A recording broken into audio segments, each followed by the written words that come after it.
One of the main benefits of working in Russian or Ari style is that we can change the colour of the sequins as we go. So I hope you can see it on the video because my colours are quite subtle.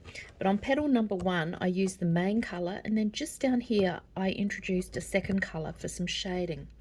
In petal number 2, I was a lot bolder, so I put a big section of the second colour to represent shading.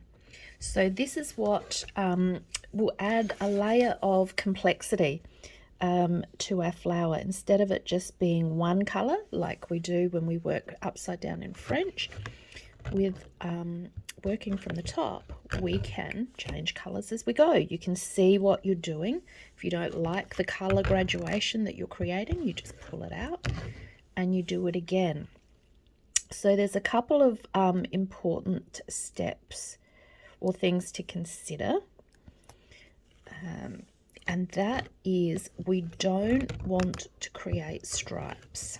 All right, so now I'm taking my walk up to the outer edge again, nice stitches, slowing down as I get to the edge so that we've got a nice small stitch here, picking up my sequin and making sure that I'm really covering that foundation of line of beads. I want to be clear, the beads are not there as an outline. They are a support, they're a foundation, and they are to make that first 1 or 2 sequins stand up to create dimension. So if you can still see your beads, then you're using your beads as an outline rather than a foundation.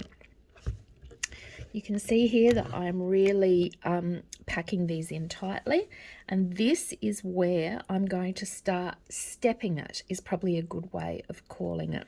So I don't want to keep using the same color number 2 in the same level. So I'm making sure that I integrate color number 2 at either 1 sequin higher, which is what I'm doing here, or 1 sequin lower. So if I'm just putting a little bit of a highlight or a shadow in, then I might have gone lower. But because I'm wanting this to be quite noticeable, I have introduced it that 1 sequin higher, and I will follow that basic recipe. It's not, you know, always with this technique, it's not black and white. You have to read the situation for each line that you're doing and see what needs to be navigated. But as a general theoretical rule, it's always, when you're graduating color, introducing the second or third color. Oops, I've lost my thread. Introducing the second or third color in, you want to be stepping it so that the color graduation is gradual. All right, be patient with me.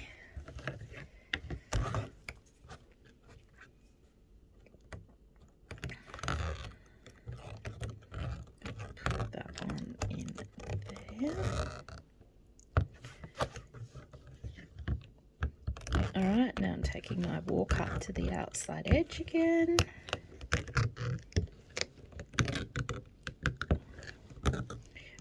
Slowing right down at that edge, taking 2 tiny little stitches.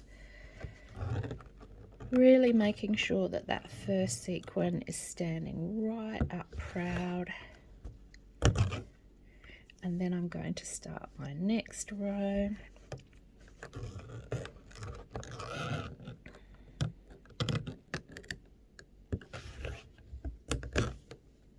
Okay, and so here was my color number 2. It's even hard for me to see because my colors are quite similar.